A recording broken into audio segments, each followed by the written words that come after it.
Happy Friday, everybody. Today, we're going to be talking about seasonal affective disorder. Great topic for this gloomy day. Then we're going to talk about a model whose head exploded on a flight after plastic surgery. Then lastly, Sarah's going to tell us all about winter fashion. It's coming up right now. Live from Lincoln Center in the heart of the Dallas Metroplex, this is Nip Talk, an honest and uncensored show about plastic surgery, health, beauty, and lifestyle, with your host, plastic surgeon Dr. Bruce Hermann, and your co-host, entrepreneur and social media influencer Sarah Bennett. Now it's time to discuss the good, the bad, and the ugly of the topics everyone is talking about. It's time for Nip Talk.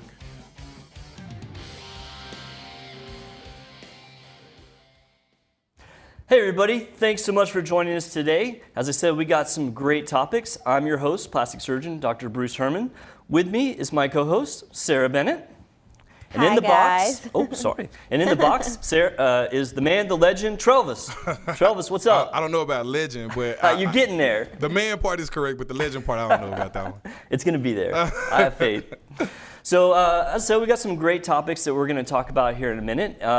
If you enjoyed the show, please leave us a like and subscribe. It really does help it, and we do appreciate you. So, I thought we'd kind of go over our past week. My week was, unfortunately, fairly uneventful. I did go out to Denver for a wedding, which made the weekend just crazy because we left like super early Saturday.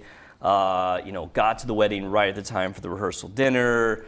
Then the next day, a little bit of running around. Wedding was Sunday night, and then we left like super early Monday. I think we were at the airport at like 5:30. Yeah, which but totally I love sucks. weddings, so I'm sure it was worth it. It was fun, and it was my nephew. I have a couple brothers. It was my oldest brother's son that got married, and we're really close with them. And so my mom was there, my sister, my brother, all my nephews and nieces. And so, yeah, it was great. Honestly, I really enjoyed it. It was hectic, like in and out in 2 days, but I really did like it. And That's really dope. I love weddings. it was a lot of fun. So, and then of course, this week, we Yeah, I talked about saw last you. week, we had the wine walk. Yeah, Yeah. I saw Sarah not on a show day, which was kind of Yeah. nice. Yeah. It's So, super fun. so as a person who participated in the wine walk, I did really like it. It was a lot of fun. I hadn't done that one there in Denton, and I thought it was really well done. Going from place to place, we got to see a lot of different venues. Of course, we stopped into your store, which was clothing, and then there was a couple of bars, and then there was the plant store, which was really cool. I actually really liked that place. The Brown Thumb. Brown Thumb. That's I was trying to remember the name of it. Yeah. It's super cute. So I really did like that. We ended up at first we were like, okay, we're just gonna go down there for an hour, but I don't think we left until it was like 10 9 or o'clock. 10. Yeah, Yeah. we got there at I think 6:30 and left at 10 o'clock. Yeah, I thought it was pretty fun. Did you get to try any wines you've never had before? Yeah, for sure. I mean, just with the endless, number of wines. Selection, I mean, there was. yeah. In fact, I think I'd only had one or two of them before. Yeah. Because there was, there's just so many, vineyards that it's impossible. Well, that's to the try. whole point. Yeah. Is to go there and just try. It was good, wines and that there was, you wouldn't honestly, I'm normally gonna tell you one of the most interesting ones that we had. So my wife and I are a big fan of Pinot Noirs, which is a red wine that's not quite as bold as a Cabernet Sauvignon. And there was this winery that actually put it in a can, which it sounds like sacrilege, Yeah. especially for people who drink a lot of wine, like wine in a can. But I'm gonna tell you, the Pinot Noir was nice. Hey. It was nice, and it was in a can. I've never heard of wine, I've heard of wine in a box before, but I've never heard of wine in a can. Oh It's my different. gosh, Very it's funny. I don't discriminate. It's fine. Really, everything's fine. Yeah. It was kind of a funny As long story. as it tastes good. Yeah. I know, but just historically, wine in a box is considered a little bit lower quality, and it was funny. My wife and I think I mentioned we were sommeliers, and my wife can be a little snobby about wine, and we were out somewhere. And, my wife's like, get me a wine. It was like a festival or something. And I went up there to get her a drink. And I was like, okay, I need a Chardonnay. And they, pull out this box. And my wife's like, is that coming out of a box? She's like, absolutely no, not. absolutely not. That is funny. But anyway, the wine in the can was good. And so you put on that event, right? You Yeah, organized the whole thing, basically. Rose and Thorn hosted it, and my head coordinator was my assistant manager at my store. That's Cassie. Yes, Cassie. Yeah, I like Cassie a lot. Yeah, She's great. She's great. She's actually going to school, back to school to be an event planner, Oh, like is she? coordinator. Like that's what she wants to do for her Shout out her job. Cassie. Yeah. Well- So she did a really good job. She did do a great job, like, you know, because we showed up, we didn't even have a ticket. Like, I mean, we were slackers. Like, you know, we should have bought our tickets ahead of time. And she, like, got us all hooked up and told us where to go and told us, like, what order to go. So, yeah, hats off to Cassie. Yeah. She did a great job. And It's so, really great. yeah, so if you guys live in the Metroplex, this is going to be A monthly thing. It's going to be monthly. Last Wow. Wednesday of every month. Now, I what think about we are through the going to winter? take a break in January. Yeah, some of the winter months. Because that's going to be cold. Yeah. But I will say that it was a lot of fun. And I know we've talked about Denton in the past, but like the square is really nice because everything is in walking distance. Yeah. And like a ton of different things. So Yeah, and it's really cute. yeah, Our square is cute. I agree. Yeah. So anyway, It's a cute square. hats off to that event. All right. Well, let's move on to our first segment today, which is going to be a medical 411. And it's a perfect topic for today because outside it is dark, it is cold, it is gloomy. And we're going to be talking about seasonal affective disorder. Now, I really enjoyed last week when we did the questions, and so I'm not going to hammer you guys like I did last week, but I do have some questions for you guys because I like to have you guys interact. So, all right, Troll, let's throw up the first question. All right, so seasonal affective disorder is a type of herpes, cancer, depression, or allergy. Sarah, I'm going to give you first shot at this one. Me? Oh, Yeah. C. I'm going to go Depression, C. Travis? Yeah, I think I'm gonna go with C. All as right, well. you guys nailed it. Yeah, so seasonal affective disorder is a type of depression. And what makes it kind of different than your run-of-the-mill depression is that it is basically, it's triggered by seasons, you know, Right. most notably winter. And so I want to pull up a second question, and I'm going to answer this one myself. Travis, pull it up. Oh, no, second one. Oh, my bad. All good. So does the beginning of winter change your mood? If so, how? So I'm actually going to speak to this because I had times in my life where seasonal affective disorder really affected me. When I was doing my surgical training, it was very routine for me to go into the hospital at, say, 4 or 5 in the morning, and then I wouldn't leave work until 6 or 7 o'clock at night. It's dark. So like basically time. I'd wake up when it was dark, go into the hospital. Of course, hospital's like a casino almost. Like depending on where you're at, there may not be windows, especially if you're doing surgery and stuff. And so basically I'd wake up in the dark, go home in the dark, and it would be like that for months and months. And like I tell you, like it really affected me. And honestly, to this day, like I have this dread of winter because I mean I don't feel like it affects me to the point that my life is altered, but I have this dread because I just hated those times in my life where basically I didn't see the sun. So do you guys even think about that, or? I do. I think I definitely get like a kick in my step whenever I feel the cold air, though. Really? Like that crisp and feeling. there are people out there I that really like winter. Yeah. But I don't like it when it drags on. Like even in the summer, like I love when Yeah. it starts getting warmer, but it's like, gosh, will it stop? Yeah. So that's kind of how I am every season when it changes. Yeah. So. Travis, I'm what do you kind of think? the opposite. I love the winter. Do you? As much like as a extrovert as I can be, I'm an introvert like naturally. Okay. So I like to be like inside. Huddled down, got a Man, blanket, like some cocoa. Scary movie, dark house, cold. I get that. I mean, I love it. I will say that like How many during fuzzy blankets do you have? Don't lie. I got like 2. I got like 2. And I always get a lot of slack on social media for it, but I have like 2. Okay, I have like way more than that. I'm sure. So I'm we're not going sure. to talk so about I mean it. I hate to like derail this whole conversation, but do any of you guys have a weighted blanket? Yes. Oh, wait, no, I don't. Yeah, Travis, you got to check them out. So we have a weighted blanket. How heavy is yours? Do you know? Not that heavy. Okay, so the one we have very is- light, but it's heavy. The one we have is me. 15 pounds. It's Oh, like wow. they go up to like 25 pounds. Like, yeah, and so I have it, like my wife hates it. Every once in a while I'll throw it on the bed. But man, it's like you get that blanket on you and like it's like you can't even move. Yeah. Yeah. Well, I have a blanket. It's like one of my favorites. It's like a velvet, Ooh. so it's a little really soft. heavier than, Yeah. but it's heavy too, Oh, it's heavy also. because it's like the velvet fabric. Travis, you got to check out a weighted blanket. Don't go too I heavy have to, though. Maybe yeah. get like a 5 pound, maybe 10. It feels like a Well, hug. so I'm It's like a hug. I'm a kind of big guy, so I think I could go a little heavier. 15 pounds might be okay, but golly, I know your wife is like very petite, so if she's I know, it's under, like crushing her. yeah, 15 pound weight. She doesn't like it at all. She always like She's complains like, about it. "No." That is hilarious. All right. But anyway, I was going to say, speaking to what you said, Travis, about like kind of hunkering down. In the summer, like here in Texas, it's like bright, it's sunny, it's hot. I do appreciate the occasional day like this where it's dark and like you're at your house and you're just kind of like, it's time just to like, relax. It's a good day to like, if it's raining, I'll say, it's a good day to like watch a movie, like on the couch and like and stuff. Yeah. Yeah, like you said though, when it drags on, that's when it gets to be a little much. Yeah. Yes. Well, so seasonal affective disorder, getting us back on track here, which I derailed us, so nobody like feel bad. It is the time for the start. So like late October, early November is generally when seasonal affective disorder starts to affect people. So right about now, and that's why I wanted to talk about it. Now, there is a summer variant. There are people that actually don't like the brightness and the heat of summer. So there is a very rare summer variant that's documented that it's seasonal affective for summer, where people get depressed in the summer.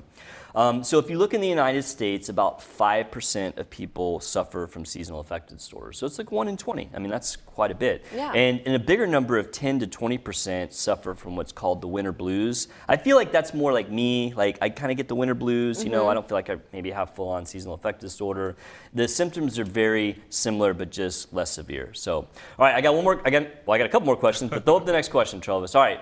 So this is just A or B. Who's more at risk for seasonal affective disorder? Travis, I'm going to let you go first. Is it a young female in Alaska with a history of depression, or is it a middle-aged white man in Miami with no medical history? So I will say A, just because A? the history of depression. All right.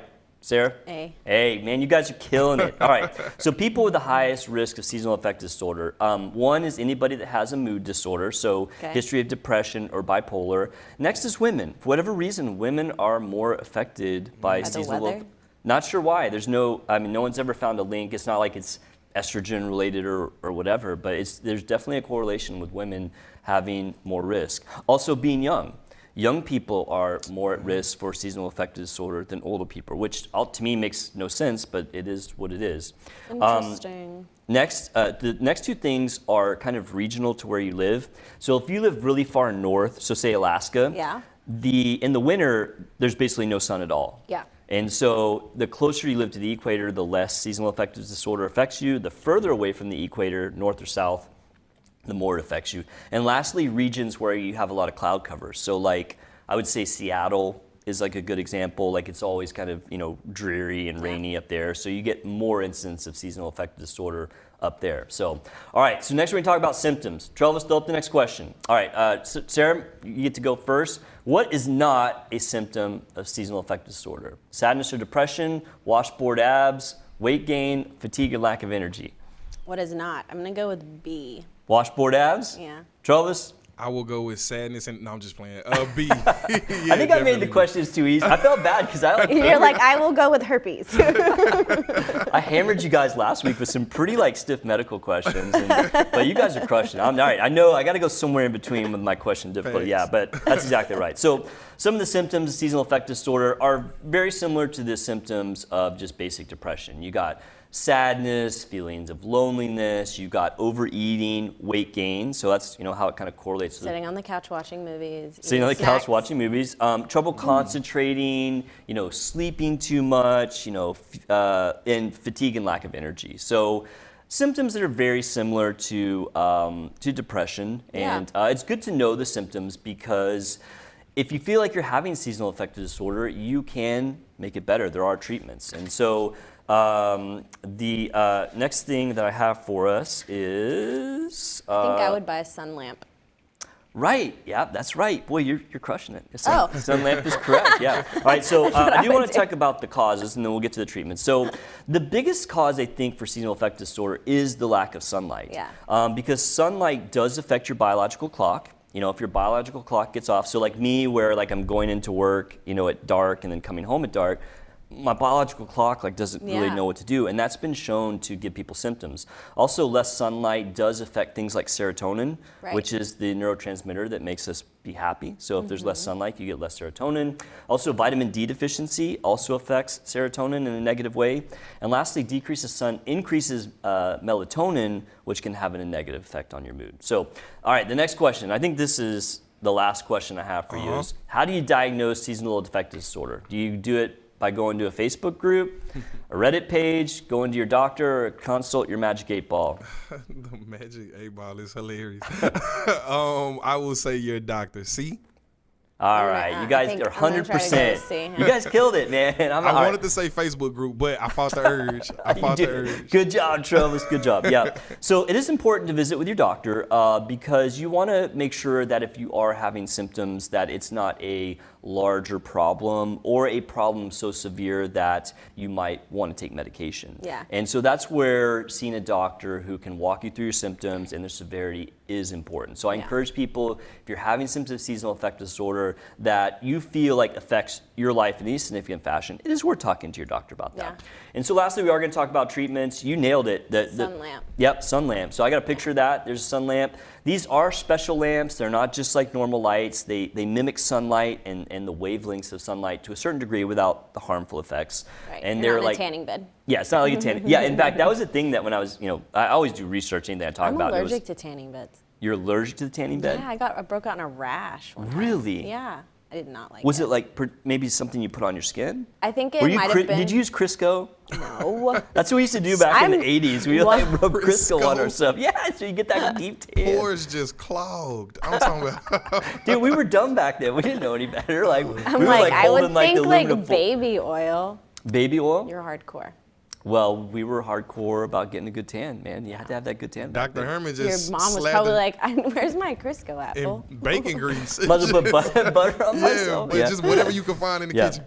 Well, anyway, Yeah. so you shouldn't use a tanning bed for seasonal affective disorder. Right. That it's preferred that you use like You the might be special happy light. if you get tan, but that's about You it. might. It might help, but it's hard for a doctor to say, okay, go to a tanning bed, Go get because a really spray we tell tan. you not to do that. No, I won't do that. I used to do it in the past, but like I said, I didn't know any better. Spray tan's better.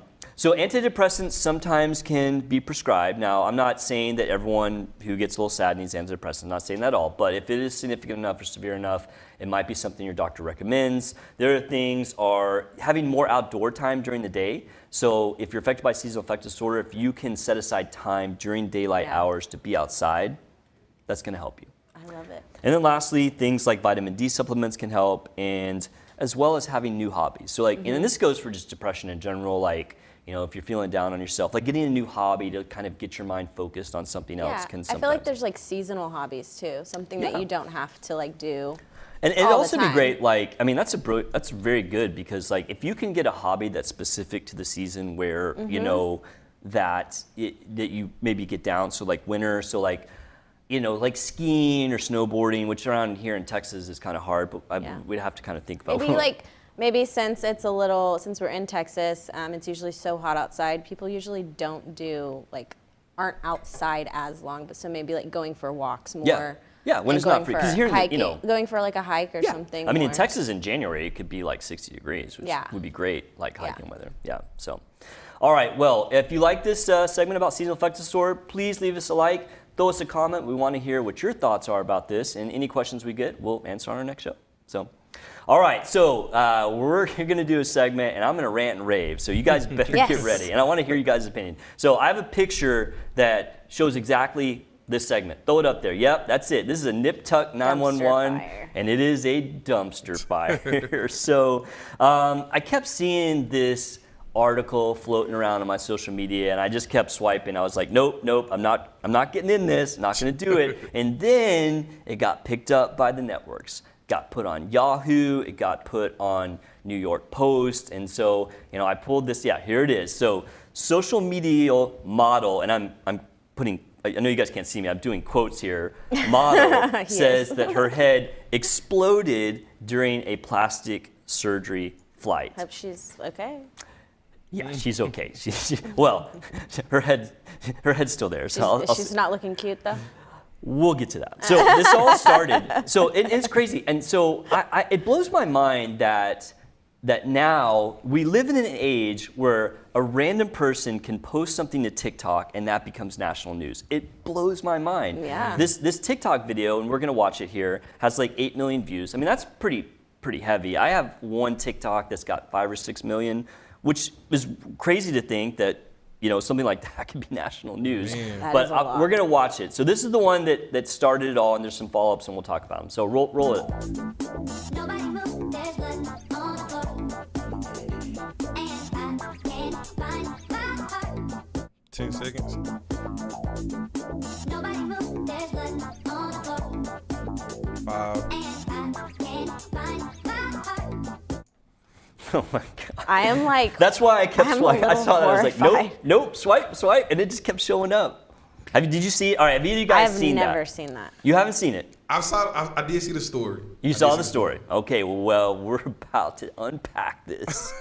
So, Lord. so I saw that, and of course, I want to know what happens, right? I mean, head exploded. Immediately, I knew that this story was going to be a huge nothing burger. Dramatic. Right, yeah, overly dramatic. So I was forced, well, not forced, but obligated to watch her follow-up videos to that. And, you know, TikTok limits you to 3 minutes, right? So she's telling the story of this, right?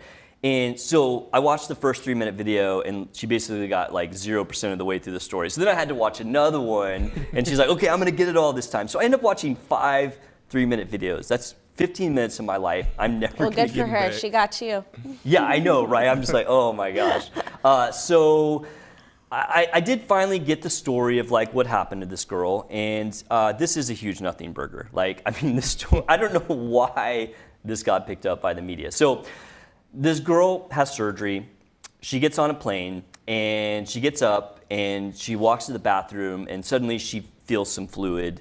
And so she described the fluid, and so me being a doctor, I immediately kind of picked up that this was just a seroma, which we've talked about with seromas. Seromas are fluid collections. So Right. like if you make an incision on somebody and they don't have a drain or whatever might happen, they can collect fluid under their incisions. And so basically this fluid leaked out of her incision. Like that was Right. the explosion of her head.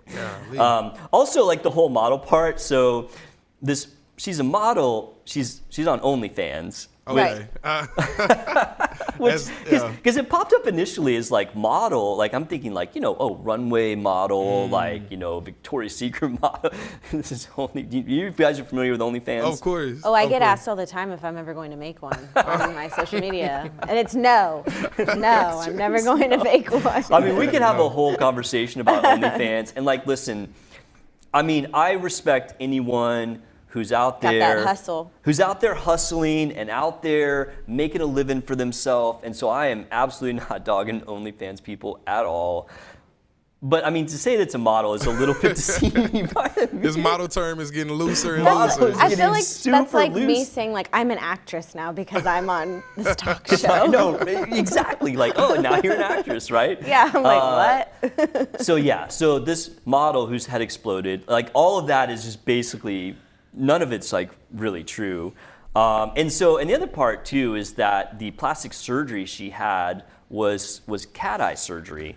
wow. Which we're gonna talk about that. But the interesting thing, one of the most interesting things about this when I started digging into it is, so cat eye surgery, and I know we've talked about this, but we'll just recap. So cat eye surgery is basically where you take your eyes and you pull them this way, and that can be done with threading, which is putting sutures in there to pull it back, or surgery, which would be called a canthoplasty. I do canthoplasties for like people who are older that get laxity of the lower eyelid. But when I do the canthoplasty, I'm just correcting them to normal. I'm not overcorrecting Yeah, to not get that cat eye. exaggerating it, yeah. And so, we're going to talk about cat eye surgery in a little bit more in a second. But my biggest kind of like head scratcher of this whole thing is when she described it, she said that the fluid came out from behind her ear. Well, that's not the incision for a canthoplasty. It's not even close. A canthoplasty incision's under your eye. And so I think she maybe had a facelift or neck lift, or the surgeon just had no idea what they were doing. Like none of it makes sense to me as a surgeon. It looks like she's gotten a lot done. in It the does, past. yeah. I mean, there's a lot to unpack for this girl, and no offense to her, but yeah. So I found that really odd that she said, "Oh, well, I had this cat eye surgery," but then when she described the incisions, it's the wrong incision. So Yeah. she may have had it looks like she had a canthoplasty, and maybe they did threading in addition to like a facelift neck lift. I mean, she looks kind of young to get a facelift neck lift, but I don't know how old she is. Maybe she's not that young. I'm not sure. Yeah. Is that usually where incisions are? Yeah, for so like if you're doing a facelifts behind facelift your neck ear? lift, it like goes around your ear like this and behind your ear, and it is possible to collect fluid behind that. Maybe she was like tightening up her. She could, her like her jaw. neckline, yeah. I mean, maybe she didn't want to say that because it kind of makes her seem older. It's like, oh, I had to get a neck Well, lift. she was wearing that thing around her face. She was. You're right. Yeah. Dang, Sarah. That's so obvious too, and I just didn't even think about that. Yeah, you're right. She did probably have a neck lift, I would guess. You're welcome.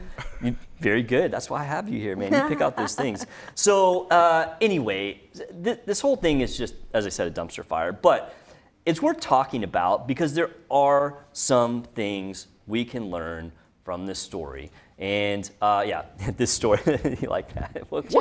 What can we learn? This is a cautionary tale of what not to do. Yeah. So the things that I wanted to kind of get out there about this is the one part I did mention because I was saving it for now is this girl is from the UK and she went to Turkey to get her surgery done. And you say no to that. Oh my gosh. Yeah, you're basically going from a first world country with Turkey, it's second world, but a lot of times medical tourism, which is what this is called, is, around here people go, from the United States to Mexico or Costa Rica. So you're going from like a first world country where the regulation of facilities, the regulation of doctors and who can do what surgery is pretty good. And I know I've ranted and raved about even here in the United States that plastic surgery can be sketchy because there's ways that people get around, doing procedures they shouldn't. Yeah. But in a foreign country, who knows what you're getting? Also you have things like the language barrier, I'm sure they have like interpreters, but I speak fluent Spanish, so when I have, Spanish speaking only patients, I can talk to them, but even things like regional dialects for that make a difference. So I have to really make sure that patients understand what I'm telling them. The other big problem in medical tourism is there's no follow-up. You're there, you might go see your doctor the day after surgery, but for me, when I operate on somebody, my usual routine is I operate on them, I see them 3 to 4 days later, then I see them 1 to 2 weeks later, and then I see them 2 months later. And sometimes for things that are more complex, like a tummy tuck, there's visits in between. Yeah. You don't get that if you're going to another country and then leaving. I feel that's just so weird. Why would you go to a discount store? Money. Well, I know, right? To get something, you're gonna be put to sleep. I know, there's certain things that you there's certain things that you don't want to go to the lowest bidder, surgery, pilots, you just don't want the person who's willing to do it at the cheapest price necessarily doing it. Yeah. But people do it all the time. The other two big issues that I have with medical tourism is if you have a complication, it's most likely going to be in the 5 to 14 day range, and that's when people are already gone. So they go and get these surgeries, they come back to their home, and then they have the complication. And I see this all the time because I still work at a trauma center, and about once a month to once every 2 months, I will get a patient that went abroad for surgery and is having some bad complication. Yeah. And I've seen people get permanently botched, stuff so bad that even where I do revisionary work, I can't fix it. Right. And I've even known of people that have died going out of the country having surgery. I'm sure it's harder to try to fix something like that when you had no input totally. into it. Yeah, so you're absolutely. just And plus, blind people don't want to do it. I feel bad for people. I don't want to do it. If somebody goes and gets botched, dealing with the complication in the immediate time frame is not desirable. Yeah. I do it, one, because I feel bad for people, and two, because I'm obligated to take call at the hospital. But yeah, you'll get so say you go out of the country and you call random plastic surgery offices, say I'm having a problem, they're gonna say sorry. Most people will say sorry, you need to go to the ER. Yeah. Do you ever watch that show, Botched? I do. I did. I've seen a couple episodes just, out of curiosity. It's just people always used to ask me, do you watch ER, back when I did trauma and stuff. I was like, no, because I live that stuff, Yeah. But those guys are pretty good. Dubrow and the other guy, I forget his name. I watched it honestly to judge those guys, because I'm a specialist in what I do, and I do the exact same stuff. I do botch people, and so I was like, I wonder if they're really good. They're pretty good. Stuff. Even if he's not pretty good, that name is epic. Dubrow. Dubrow. I know it's very. I know. Dubrow. It's a good name. I agree. It carries that weight. Yeah. Absolutely, that's Dubrow. But the last thing about the bad thing about medical tourism is there's no recourse for malpractice. This girl she ended up having other complications. I'm sure it cost more money than it did to fix it. If you have her complications, going to Turkey to fix So the other thing I want to bring up is the cat eye surgery, just briefly, because we've talked about this. Don't do it. The threading is bad. There's complications from that. The surgery where you actually do the canthoplasty to overcorrect, I mean, basically you're taking a functional part of your face, which is your eyelid, and you're altering it purposefully that's non-physiologic. So, I mean, it can have potentially disastrous complications.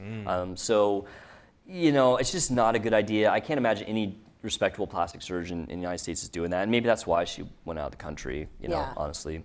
And then the last thing I want to talk about is, when is it okay to travel after surgery? You know, that's a great question. So say you're going to have surgery. When can I travel? When can I get on a plane? So it does really depend on a few factors. One, did you have a surgery where pressure can be in effect? So we didn't really talk about, you know, why did she suddenly leak on a plane? Well, when you're on an airplane and you're at altitude, of course, the cabin is pressurized, but it's not pressurized to atmospheric pressure. It's around the equivalent of 7,000 feet of altitude, okay? And so you're getting a lowering of the PSI, or pressure per square inch, by about 3. So if you had a seroma that was under atmospheric pressure in your body and suddenly you were in a lower pressure place, it could leak out. And maybe it just happened, or maybe it was the pressure. And so are there surgeries where that becomes more important? I mean, I think of things like ocular surgery, where like you make an incision on the eyeball and the pressure on the inside of the eye is a certain pressure. And if you were in a plane, would that low pressure potentially cause a rupture of that incision? Yeah.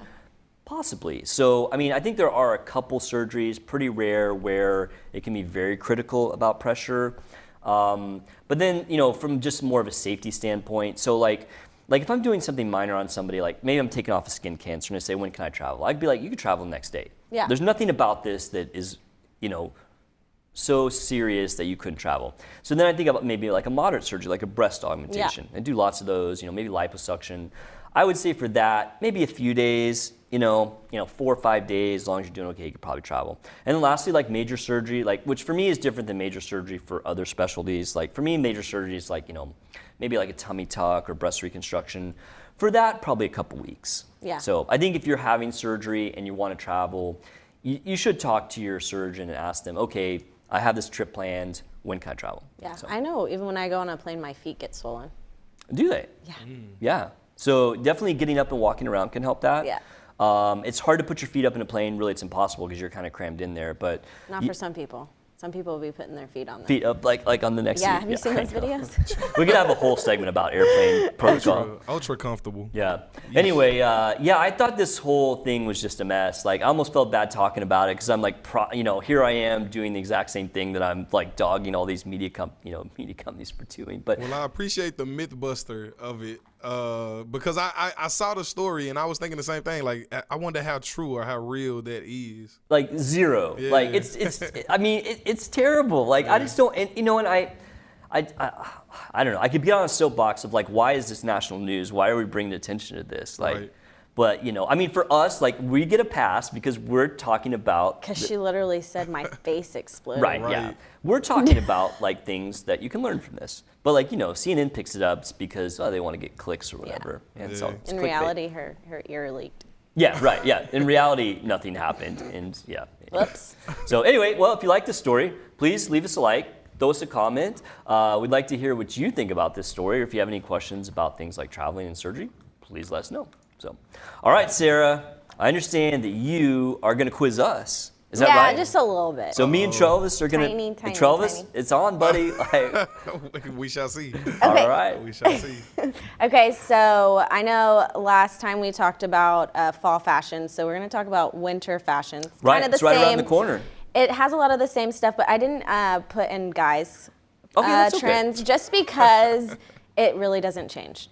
Yeah. I'm sorry. It's easier. I'm I know, sorry I know. I get it. Well, I do about change your horrible life. colors and patterns and stuff for the winter, but Yeah. yes. Yes. Okay. All right. So. Okay, so first picture, Okay. right out the bat, what do you think the trend is for all of these? Who goes first? You can go first. I think the trend is high boots and shorter skirts and dresses. Okay. Travis? Yeah, I would say I know it's something with the boots. I say boots and the long jackets, like the boots and the long like sleeves, I guess. How about that? Okay. Well, it's just one trend, but y'all both were on the right track. It's the boots, The but boots. they're a specific type of boot. Those are Western style boots. Oh. So Western style boots style are boots. on trend, but not in the way that you think they are. So like, yes, you typically wear Western shoes with like Western clothing. Right, so this is the wearing- trend is to wear them with things that are not considered Western. Nice. Oh, okay, Well, that makes sense. I will say, and Travis, I want to get your opinion on this. Sure. Like, when I see those pictures, like, if I saw somebody dressed like that, I'd be like, you look sharp, you know? I mean, and I like fashion, so like, when I see somebody that looks dressed sharp, like, I'm like, oh, you look sharp. I thought those women looked great. Yeah, they're Yeah. super cute. Travis, what do Very you think? fashionable. No, super fashionable. Get it, Yeah. girl. I like the green. I like the green skirt and the green. Green is I'm my wearing favorite color. I'm wearing a green skirt today. That's perfect. Yeah. No, that's perfect. Geniuses pick green. Oh, That's the wow. color the geniuses pick. That's yeah. so funny. That's I don't my know why favorite that color. is. Cute. There you go, We have a Travis. lot of green at my store this Yeah? month. Yeah. Facts. Okay, next one. Okay, so spot the trend here. Ooh, Travis, you want to go first? Okay, so the trend that I spot here is like a sports jacket with kind of like not a sport jacket type outfit. That's, Yes. Off the top, that's what I see. What do you think, So Doctor? I'm going to say that the trend is for a more business-like, like a more business-like projection. So kind of what Travis was saying about jacket, but like even more so, like they all look, it's almost like a masculine type business projection. For sure. So this trend is called suiting. Suiting. Yeah. Okay. All right. So so the first girl in the like taupish, like creamier looking jacket with it's kind of she's wearing like Air Force Ones, I think. Yeah. But yeah, she's just wearing an oversized blazer with like normal casual clothes.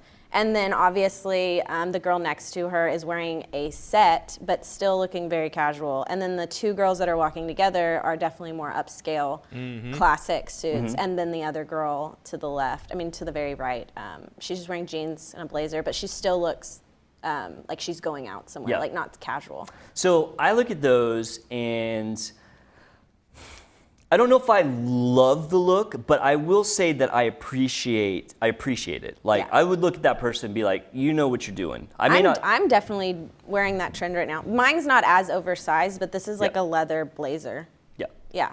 So I like like the look. trend. I like yeah. the look. It's very like kind of throwbackish. It's like and I like 90s stuff too. So like it's very kind of throwbackish. I kind of like it. Yeah. Yeah. I like it. I love it too. Right on. All right. What do we got? All right. Okay. So is it? So spot the trend. Is it me? fellas? So Yes. the trend is for outrageous in-your-face colors. Yeah. Yes, Facts. yes. That pop of color, you could just kind of see it. It's like you said, it's in your face. Yeah. So yeah, the trend is like a neon color, but specifically these colors. So Really? acid green and aquamarine. So the chick, obviously with the aquamarine jacket, she's looking super cute, and it always every single picture I found with aquamarine, they were wearing this brown color with it. So It does look nice. In fact, looks really good. Oddly enough, the colors of my like personal office are, it's not quite aquamarine, but it's similar blue and brown. They Yeah. just look really sharp together. yeah, they do. And then obviously this neon like acid green, I think it looks really fun. So I'm gonna throw out there that I think like the head to toe neon green, it's a little much for me. Yeah. I don't love it. But on the other side, it still looks good with the brown. I saw a lot with the brown. acid green with the I brown. would like to see that, yeah. Yeah, but I really liked this girl with the skirt. She's I do wearing too. That's super sharp. Yeah, I think that looks The jacket's cute. sharp too. I think my favorite has to be the girl in the second picture. She looks familiar, but like It's I Haley do. Baldwin. That's who I thought it was. Oh, And then that's, dang. I'm joking. I did not think it was her. Oh, that's Blake Lively on the far right, I like wearing hers. all Hers green. isn't bad, but I like I like. Dude, that's like girl the in next level second. question. All right, what's the trend and who's wearing it? Which celebrity do you see? Facts. Yeah, I really like bright colors. I'm getting a lot of bright Are you? colors in my store for December. I think it has to do with seasonal depression, honestly. It Wearing does bright make colors. it more lively, yeah, Yeah, for sure. for sure. All right, Makes what do we got next? All right, spot the trend here. Ooh, Travis. Okay, this one is a little tougher. But I'll say no sleeves, but maybe like a tighter neck, I guess, or maybe like a more fitted neck. What you think, Doctor? I mean, I think Travis said it. I think it's sleeveless. is Wait, the- shoulder pads. maybe like it's like a stiffer shoulder. Oh. They all kind of have like the stiffness in the Ring, shoulder. ding, ding, ding. Is that He it? got it as his shoulder pads? Yeah. Oh, So- good job, Travis. Man, you So you nailed can it. do it like super dramatic, like Yeah. runway style. So like you look like a football player. Yeah, you can do it that way, or Yeah. like even like pointier, like. You know what I'm saying? Like pauldrons. But I think yes, like just You out don't of get to control. say pauldrons very often, so. Yeah. Facts. But Sorry, Sarah. I didn't what, mean to be rude. Keep going. what You're I doing would good. settle down. All right, What I'm I good. would do. I'm good. I'm calm. What I would do is call this a more structured shoulder. So that's Okay. why blazers are really in style right now or the suiting, because usually suits or blazers have a little bit of a more structured shoulder for you. So these, like, I guess tank top style shirts, they have shoulder pads in them. But this girl on the left here, she Dude. is just wearing she's wearing a leather top, but it's more structured. So it just looks sharper. I just want to tell you that I think that girl on the left in that black leather shirt looks sick. Like, I Yeah. like the shoulders. I love that. Like, It's also following another trend too that you're gonna see. oh, I So, like the it. material. I like that little thing in the middle there, like with the exposure. That thing is awesome. Yeah, Like, if I saw super somebody wearing cute. that, I'd be like, very nice. Yeah, 10 All right. out of 10. Yeah, definitely 10 out of 10. All right. All right, is it me this time? Yeah, spot the trend. Oh, spot the trend. All right. So we got longer dresses. I see purses on 2 of them, but not the third. Ooh, man, this one's tough. I'm going to say you wear something heavy up top with a longer dress on bottom. Dang. That's what Okay. I was gonna say. That's what I was gonna say. Like a long skirt with an oversized, like, top, basically. Yeah. So Is that it? I mean, yeah, pretty much. But and so the trend is just maxi dresses or skirts. Okay, So that's what you maxi dress. call So- those? You call those maxi Maxi dresses? dresses. So like Okay. what do you call a skirt that's short? Mini skirt. Yeah. So there we go. maxi and a Alright. mini. I was like, I know. We give the most man Of course, answers. men know what mini skirts Yeah. are. Daisy Dukes. No, not skirt. Sorry. We give Alright. the most man answers. So I will say, Yeah. I mean, not that anyone cares what my opinion is, but Yeah. I will say that, like, I don't know if I love those as much It's as the not other my ones. favorite trend. Yeah, I No. don't know if I like that as much. One, Yeah. because I'm short and this trend looks awful Oh, on me. right, yeah. It looks This is so like bad on vertically me. challenged. Yeah, it makes short challenged. people look real short. Yeah. Even though I have maxi We're going to give this one a skirts, thumbs down. Yeah, even though I have maxi skirts, I'm like, every time I put them on, I'm just like, I'm going to go ahead and not do that today. Yeah. You got to play to your strengths, you know? Yeah. Right. We can't do that for 5 foot. All right, what do we got? Ooh, yeah. okay, Travis, knock you it out of think? the park, buddy. Okay, so this one, I'm going to say the white wall is the trend. The white wall in the background. Yes, totally. Yes.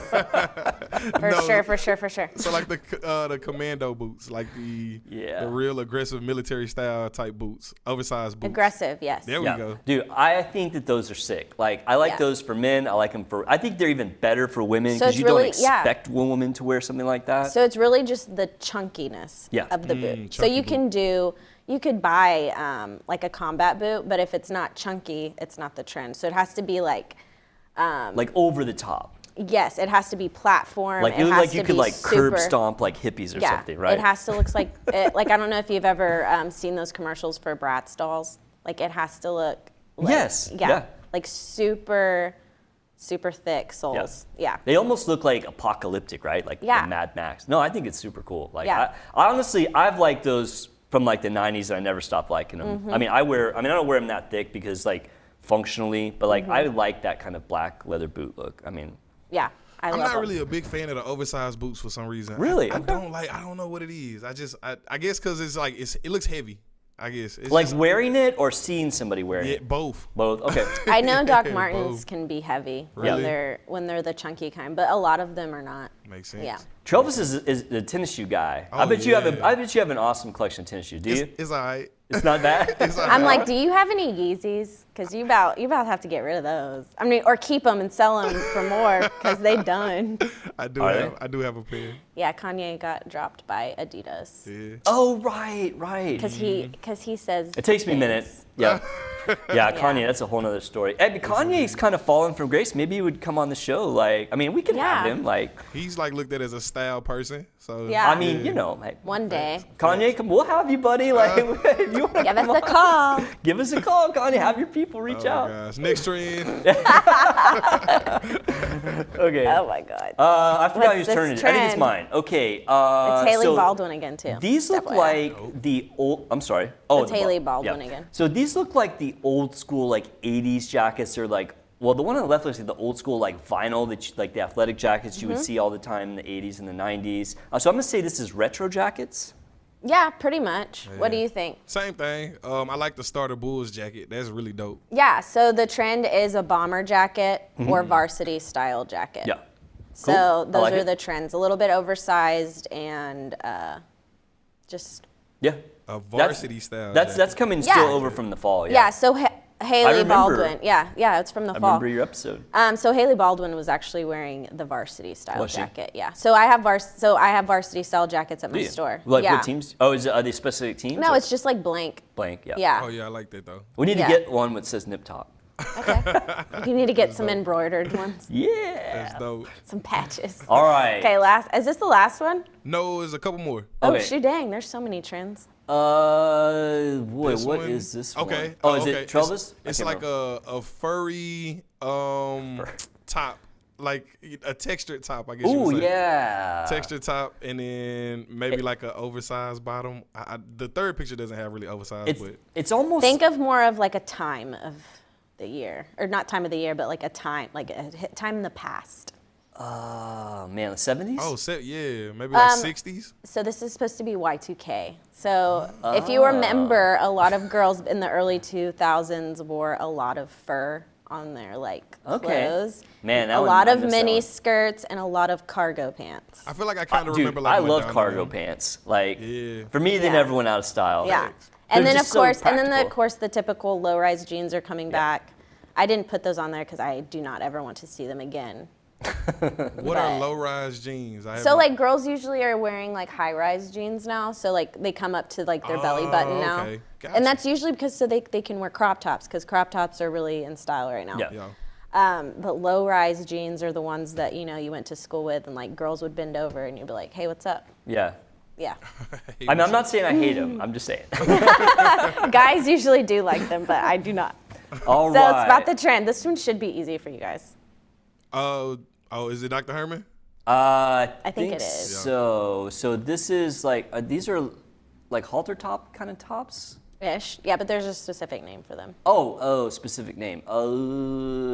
Travis, I'm gonna call a friend, buddy. What are these halter tops called? Bustiers? Oh, bustiers. Yeah. Yeah, yeah. there it Corsets. Corsets. Okay, Yeah. Okay. corsets. Nice. So this chick on the one that's wearing the brown, that one's more of like a corset like inspired top. So it Okay. doesn't. It's not gonna like suck you in or like be really Right. fitted. It Yeah. literally just has the stitching Uh-huh. of a corset. So I really like those tops because they're not uncomfortable. But I also like the corset style tops, especially whenever you wear like a baggy shirt underneath it. Yeah, I like that for the look. winter time. And Yeah. then obviously this girl in all black, monochromatic Mm-hmm. outfits always look really great together. I think all three of those look sharp. They're different, but I think they look sharp. Yeah, I like all of them. Super Absolutely. cute. Absolutely. And then here we go. Last one. Oh, this is the one that kind Ooh. of has the style of that black shirt that you like.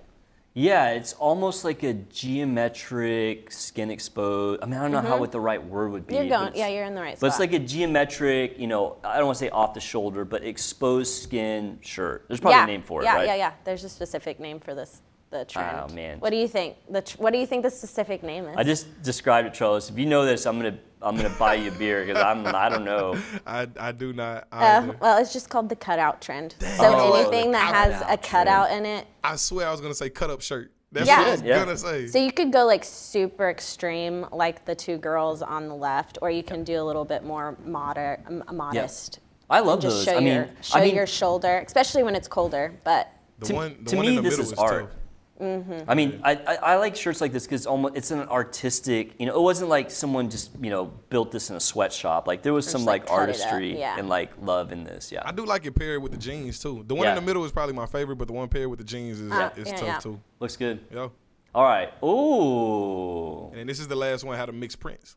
So yeah, this is so like, this one's pretty easy. There's no way mixing you're not, patterns. yeah. I liked it. I thought it was really cool because I found this little how-to right there, and it kind of inspired me to do something. So I'm just gonna go off from the beginner part.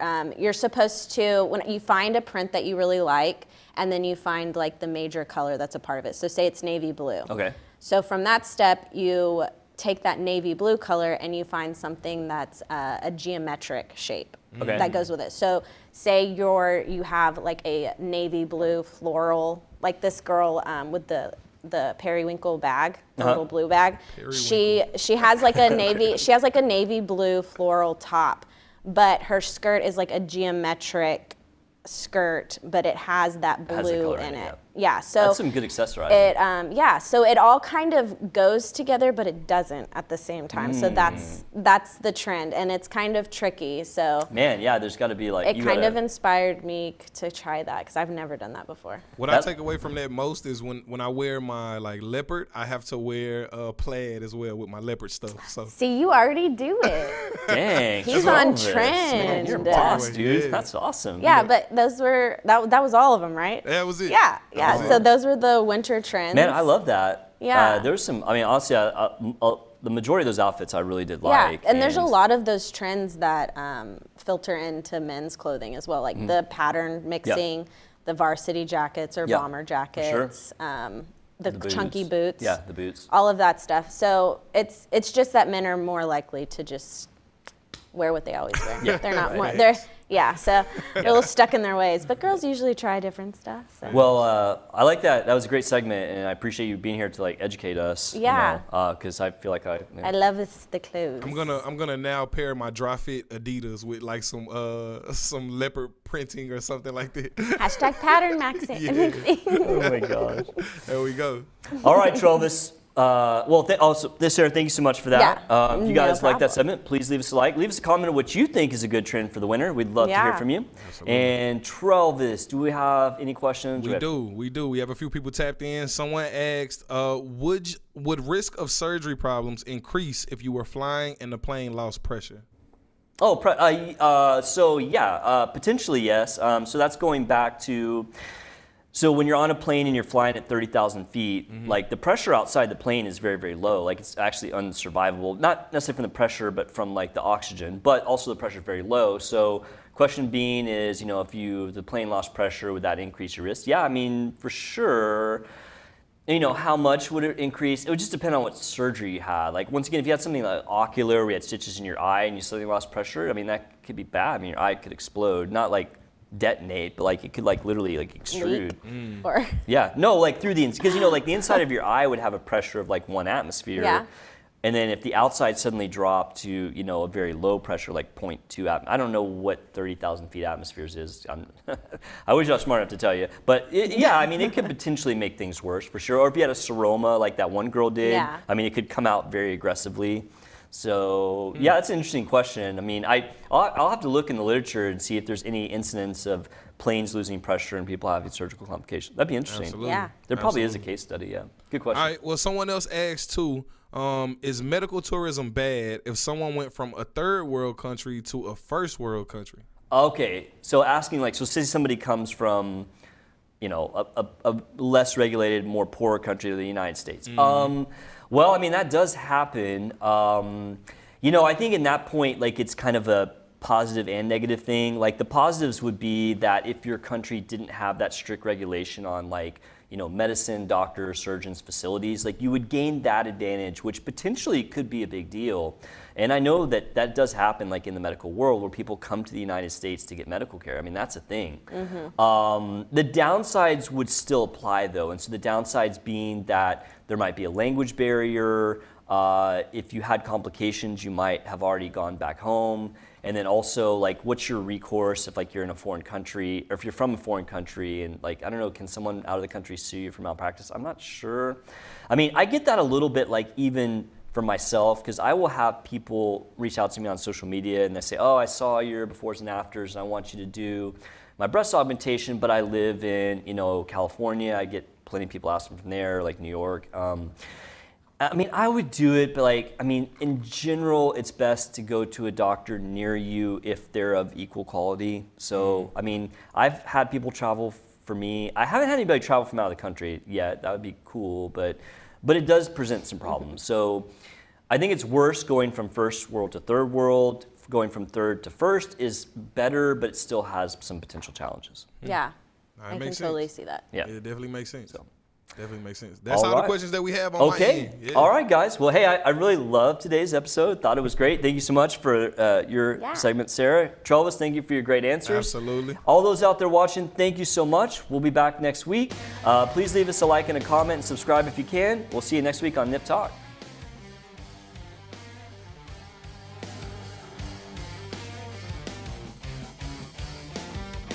Kill me